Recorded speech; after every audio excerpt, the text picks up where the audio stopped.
ਬੰਦੇ ਦੇ ਖੂਨ ਦੇ ਵਿੱਚ ਨਸ਼ੇ ਦੇ ਜ਼ਰਾਤ ਹੋਣ, ਕੋਕ ਦੇ, ਦੂਸਰੀ ਚੀਜ਼ਾਂ ਦੇ, ਬੜੇ ਹੈਵੀ ਨਸ਼ੇ ਦੇ ਤੇ ਹੈਵੀ ਡੋਜ਼ਾਂ ਦਾ ਹੋਵੇ ਮੌਜੂਦਗੀ ਬਲੱਡ ਦੇ ਵਿੱਚ, ਉਸ ਬੰਦੇ ਨੂੰ ਅਗਰ ਟੀਕਾ ਲਾਤਾ ਜਾਵੇ, ਇੰਜੈਕਸ਼ਨ, ਤੇ ਕਈ ਦਵਾਈਆਂ ਜਿਹੜੀਆਂ ਨੇ ਇੰਜੈਕਸ਼ਨ ਜੋ ਦਿੰਦੀਆਂ ਨੇ ਉਹ ਰਿਐਕਟ ਕਰ ਜਾਂਦੀਆਂ ਨੇ।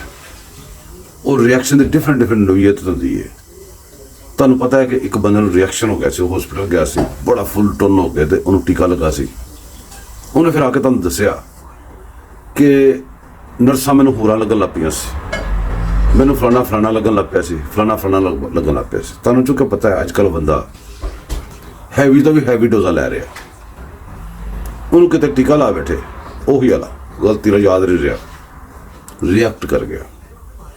ਹੁਣ ਕੈਮਰਾਮੈਨ ਛੁਪ ਰਿਹਾ ਉਹਦੇ ਕੋਲੋਂ, ਉਹ ਕੈਮਰਾਮੈਨ ਨੂੰ ਪੈ ਗਿਆ। ਕੈਮਰਾਮੈਨ ਕੋਲ ਅੱਗੇ ਕੈਮਰਾ ਹੀ ਹੋਇਆ ਸੀ, ਉਹ ਅੱਗੇ ਕੈਮਰਾ ਕਰੀ ਜਾ ਰਿਹਾ ਤੇ ਉਹ ਜਨਾਬ ਕੀ ਹਰਕਤ ਕਰੀ ਜਾ ਰਿਹਾ, ਤੁਸੀਂ ਮੁਲਾਜ਼ਾ ਫਰਮਾਓ।